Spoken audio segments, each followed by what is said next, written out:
বেশ, তো এখানে কিসের জন্য এসেছে? কুরুক্ষেত্রের কাছে আর কিছুক্ষণ পরে তো যুদ্ধ আরম্ভ হবে। মানে আমি এখানে এসেছি একটাই উদ্দেশ্য। কি উদ্দেশ্য? আমি যুদ্ধে অংশগ্রহণ করবো। মানে তুমি এইটুকু একটা ছেলে, তুমি কি যুদ্ধে অংশগ্রহণ করবে? তুমি বা কি যুদ্ধ করবে?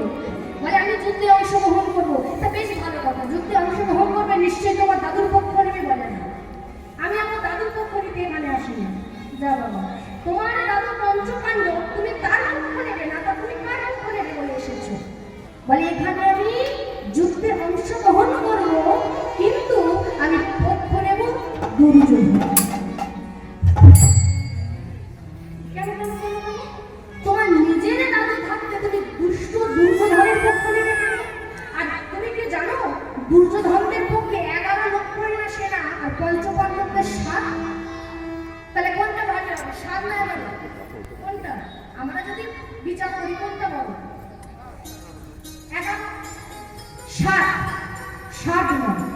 7 না 11? তাহলে 11 নিশ্চয়ই। 7 অল্প। তা বলছে শোনো, দুর্যোধনের পক্ষে 7 অক্ষহীন সেনা, এই 11 অক্ষহীন সেনা আর পঞ্চপাণ্ডবদের মাত্র 7। তাহলে ওদের বেশি। তাহলে তুমি কেন ওদের দলে যোগদান করবে? যদি জিতে হয় দুর্বল পক্ষে দাও, পঞ্চপাণ্ডবদের পক্ষে দাও। বলে না, বলে কেন?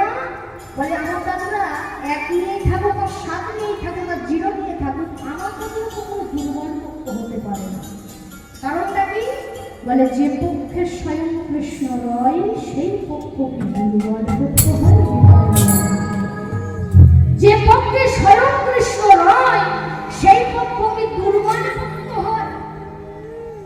যেই না এই কথাটা বলেছে বর্মণি, ভগবানের মুখ বন্ধ। কেন? একটুখানি ছেলে হলে কি হবে? বুদ্ধির ভালো আছে।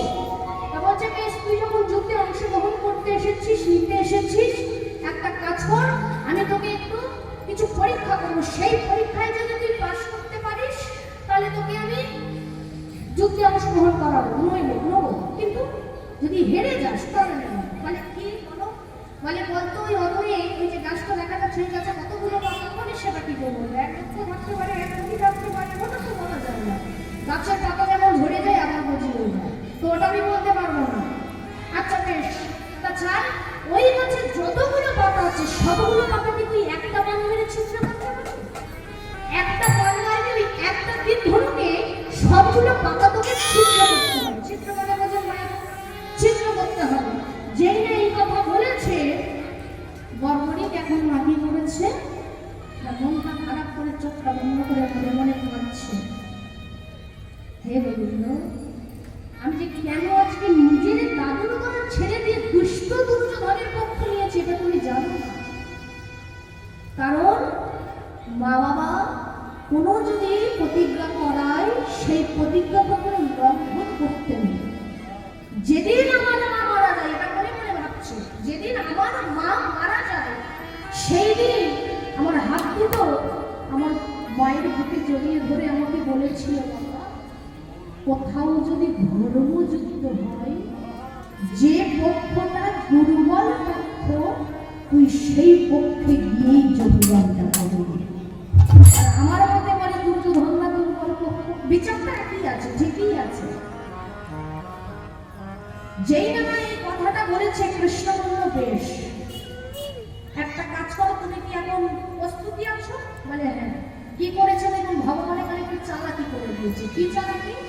বর্মণির যেই না চোখ বন্ধ করে ধনুর্বাণ মারবে বলে ভগবানকে স্মরণ করছে, ভগবান অন্তর্যামী আমার কাছে থেকে 2টো পাতা ছিঁড়ে তুলে নিল।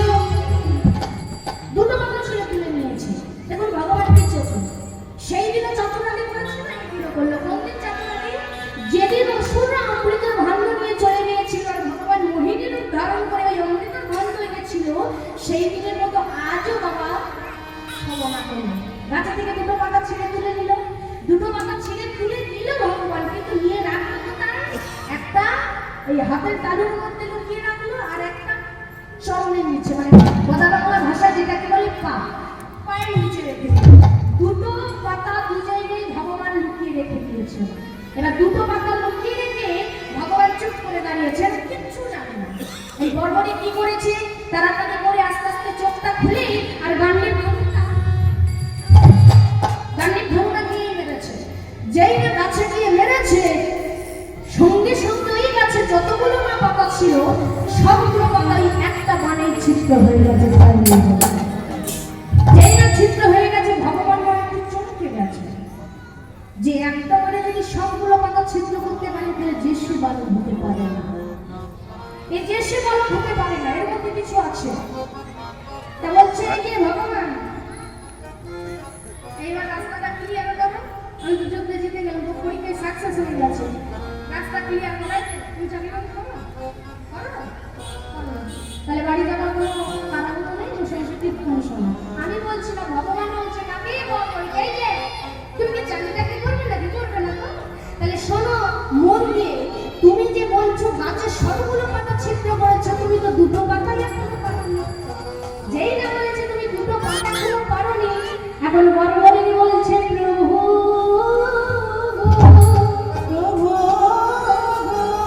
আমি দুটো পাতা পারিনি, কোন কোন সেই দুটো পাতা তুমি আমায় দেখিয়ে দাও। ভগবান কি করেছে, যেই না হাতটা বাবা ভক্তের সামনে রেখেছে, বর্বণী বলে বললে প্রভু গো আমি দেখবো না তুমি দেখো। ভগবান হাতটা কাছে টেনে এনেছে, যেই দেখছে হাতটা কাছে টেনে এনেছে, হাতের মধ্যে যে পাতাটা ভগবান লুকিয়ে রেখেছিল সেটাও ছিদ্র হয়ে আছে। সেটাও ছিদ্র হয়ে আছে হাতের মধ্যে। এইবার ভগবান কি করেছে দেখুন, আস্তে আস্তে যেই না ভয়ে ভয়ে চরণটা তুলেছে, দেখছে চরণের নিচে যে পাতাটা লুকিয়ে রেখেছে সেটাও ছিদ্র হয়ে আছে। যেই না দেখেছে দু জায়গায় দুটো পাতাই ছিদ্র, ভগবান একটু চমকে গেছে যে যে আমার হাতে আশ্রয় পেয়েছে তাকে যদি ধ্বংস করে, যে আমার চরণের তলায় ঠাঁই পেয়েছে তাকে যদি ধ্বংস করে, তাহলে তো যে সে বালক হতে পারে না, সবাইকে মারবে। যদি দুর্যোধনের পক্ষে যায় তাহলে একে আগে আমায় মারতে হবে। কি করলো, যুদ্ধ ঘোষণা, কার সঙ্গে? ভগবানের সঙ্গে ভক্তের যুদ্ধের ঘোষণা করে দিল ভগবান। দেখুন কি পরীক্ষা ভক্তের। বললো শোনো তুমি এখন একটা তোমার পরীক্ষা দিতে হবে, কি তুমি আমার সঙ্গে যুদ্ধ করবে, যুদ্ধে যদি জিতে যাও তবেই তুমি অংশগ্রহণ করবে। এইবার কি করবে, বর্বরী চোখ বন্ধ করে আস্তে আস্তে চোখটা খুলেছে, ধনুর্বাণটা হাতে নিয়েছে, সবে ধনুর্বাণ মারতে যাবে, আর ওদিকে ভগবান শ্রীকৃষ্ণ আমার কি করলো, আর সুদর্শন চক্র আমার ছেড়ে দিল। আর সুদর্শন চক্র যাই না ছেড়ে দিয়েছে, সুদর্শন চক্র দিয়ে কি করলো, বর্বরীদের দেহ থেকে বন্ধুটা আলাদা করলো। যেই না সুদর্শন চক্র দিয়ে দেহটা আর মুন্ডুটা আলাদা হয়ে গেল, মুন্ডুটা গড়িয়ে গড়িয়ে গড়িয়ে গড়িয়ে গড়িয়ে গড়িয়ে গিয়ে পড়লো কোথায়, ভগবানের রাতুল চরণের কাছে। দেখুন না ভক্তি কাকে বলে, ভক্তি কি হয়, গলা কেটে গেল, দেহটা একদিকে পড়ে রইল, মুন্ডুটা ভগবানের কাছে গিয়ে পড়লো চরণে, কিন্তু মুন্ডু থেকে কখনো হরিনাম বন্ধ হলো না। কাটা মুন্ডু থেকে শুধু হরিনামের সুর আসছে। মাধব হে মাধব, মাধব হে মাধব। জগন্নাথ এই জগৎ সংসারে আমার খুবই ছিল। ভগবান আস্তে আস্তে কাটা মুন্ডুটাকে তুলেছে, তুলে দেখুন মা আজ ভগবান নিজে কাঁদছে ভক্তের জন্য। ভগবান কখন কাঁদে, যখন প্রিয় ভক্তের অঙ্গে আঘাত। ভগবান আমার কি করেছে, কাটা মুন্ডুটাকে তুলে দিয়েছে, নিয়ে বলছে বড় তুমি এত বড় একটা যোদ্ধাস্ত, তুমি মরতে বাধ্য হলা কেন জানো, ধর্মকে রক্ষা করার জন্য। ধর্মকে রক্ষা করতে গেলে তোমাকে মরতে হবে, তুমি যদি না মরো এই যুদ্ধ হবে না। ভগবান কৃষ্ণ বলছে তুমি বলো কি চাও, যা চাইবে আমি তোমার তাই দেব। ভক্ত বলেছে যে আমি তোমার কাছে কিছু চাই না, জগৎ সংসারে তুমি ছিলে আমার মনের মতো বাস করে, মৃত্যুর আগে যেন আমার দুটো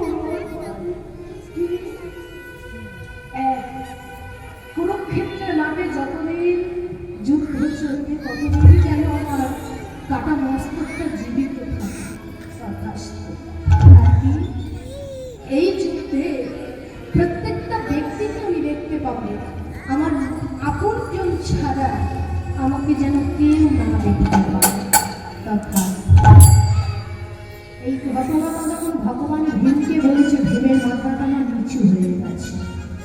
তাহলে বোঝা গেল কি মা, এই জগৎ সামনে তুমি যে বলছো তুমি এটা করেছো, তুমি ওটা করেছো, তুমি সেটা করেছো, তুমি কিছু করোনি, সে তোমাকে নিয়ে করেছে বলেই তুমি করতে পেরেছো। সে যদি না করায় কারণ সাত দিনেই তুমি সেই কাজটা করবে। ভীম মাথাটা নিচু করেছে, করেই তার অহংকারটা যেই না চূর্ণ হয়েছে। প্রশ্ন করলো তাহলে ও কেন হাসছিল নাতি হয়ে দাদুদের দেখে? তখন ওই ছোট্ট ছেলেকে বড়বড়ি বলে উঠলো, দাদু তুমি এখনো বুঝতে পারলে না, তোমরা যে গর্ব করছিল, অহংকার করছিলে, একে মেরেছো, তাকে মেরেছো, সেকে মেরেছো। আরে বাবা তোমরা মানোনি, মেরেছে তোমার ভগবান, তোমরা তো নিমিত্ত মাত্র ছিল। ভগবান অনেক আগেই তাদেরকে মেরে রেখেছিল। যেই না বলেছে না নিবারণ ছুটে গিয়ে ভগবানের চরণ তলে ছুঁয়ে পড়েছে। তাহলে বাবা এই জগৎ সংসারে যদি আপনি বলেন যে আপনি সব করেছেন, ভগবান আমাকে নিয়ে বলাচ্ছে বলে আমি বলতে পারছি। এখন আমি যদি বলি এটা আমি বলছি না, তার কৃপা না হলে কেউ কিছু করতে পারে না। তাহলে ভক্তমণ্ডলী ভক্তিমতী মায়েরা সেই ভগবান তিনি কলির জীবে তারই রং নিয়ন্ত্রণ করলেন। চলুন সবাই মিলে সেই নামে একটু গাইব, হাত তুলে প্রেম সেবা দেখি। এখন হাত তুলছেন না, ওই যে চোর যখন চুরি করে যখন পালায় কি হয় বলুন তো, পুলিশ যখন পিছনে ধাওয়া করে দুর্দশাটা কিরকম হয়, কেমন হয়? মানে চোরের যতক্ষণ দম থাকে কিন্তু চোর ছুটতে থাকে, তাই না? চোরের যতক্ষণ দম আছে চোর ছুটতেই আছে, ছুটতেই আছে, ছুটতেই আছে। যেই না দমটা হালকা হয়ে গেল চোর কি করে? দুটো হাত। তা আমাদের যতক্ষণ শরীরে মানে স্ট্রং আছি, রক্ত আছে গরম, হ্যাঁ মাংসটা কোচকাই টান আছে, হ্যাঁ এই বয়সে আমার হাত তুলব কেমন লাগে? একটু বুড়ো হবো, দাঁত পড়ে যাবে, তখন যদি একটু বলতে চাই হরি বল বলুন, তখন হরি বলা হয় না, হরি বল, হরি বল। তাই ভক্তমণ্ডলী ভক্তিমতী মায়েরা সবাই থাকতে থাকতে একটু বাবু দিল প্রেমসে। আজ আছে কাল নাও থাকতে পারে, এটা কোনো গ্যারান্টি নেই। তাই যতক্ষণ থাকবো একটু ভগবানের নাম গাই। বাবা তো বাড়িতে গেলে সেই চাকরি বাকরি কাজ সংসার এগুলোই হবে। তাই সবাই মিলে কৃষ্ণ বলে বাবু তুলে এসো না ভাই, হরি বলে কৃষ্ণ বলে বাবু তুলে এসো না ভাই, হরি বলে কৃষ্ণ বলে বাবু তুলে এসো না ভাই, হরি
कृष्ण प्रेमानंद हरि